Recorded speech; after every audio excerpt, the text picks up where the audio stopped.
En globalité, il y a eu plus de produits arboricoles en 2017. Pour la prune de table et la cerise, l'augmentation des rendements a permis de compenser la baisse des prix.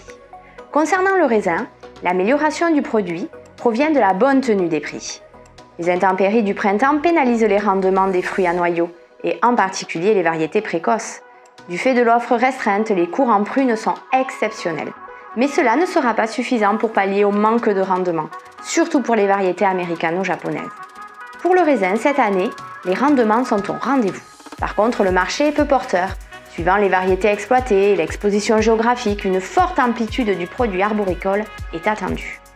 Il y a eu plus de fruits récoltés, ce qui a généré un coût supérieur en emballage, en taxes et surtout en main-d'œuvre salariée qui a augmenté de 16%, soit un coût supplémentaire de 8 500 €.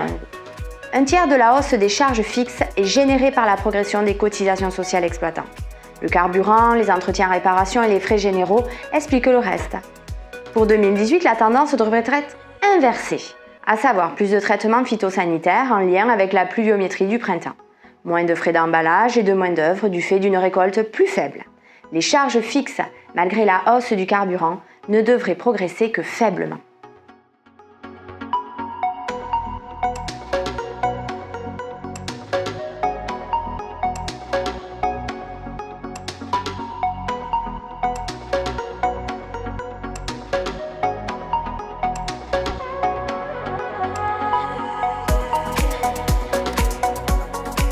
Le volume récolté et le prix de vente sont les deux composantes dans l'élaboration du résultat.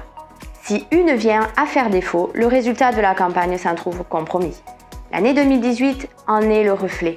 Pour atténuer ce constat, une des pistes possibles se trouve dans la protection des vergers, soit physique, soit par le biais d'assurance. Une autre voie existe à travers la diversification, tant au niveau espèce que variétal. Depuis 2 campagnes, si les prix des fruits d'été sont globalement bien orientés, les volumes à la production sont en fort déficit. Or, si en 2017, les prix avaient pu compenser en partie la baisse des volumes, en 2018, ce ne sera pas le cas.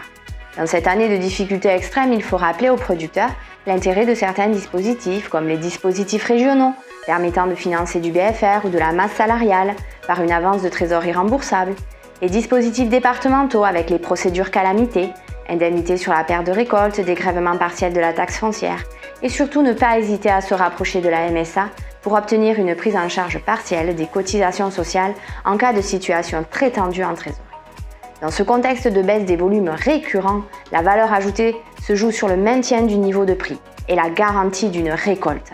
Les producteurs doivent faire les bons choix pour arbitrer la gestion de leur trésorerie et préparer l'avenir, en sécurisant les récoltes par la mise en place des filets ou des bâches anti-pluie sur les vergers, en constituant notamment une épargne de précaution, les bonnes années pour faire face aux aléas économiques, rupture des marchés, défaut de consommation ou climatiques, gel, vent, difficultés de pollinisation, aux risques sanitaires, charca. Pour la charca par exemple, en 2016, 14 hectares de pruniers ont été arrachés sur le Tarn-et-Garonne. Pour 2017, 20 nouvelles exploitations ont déjà été touchées.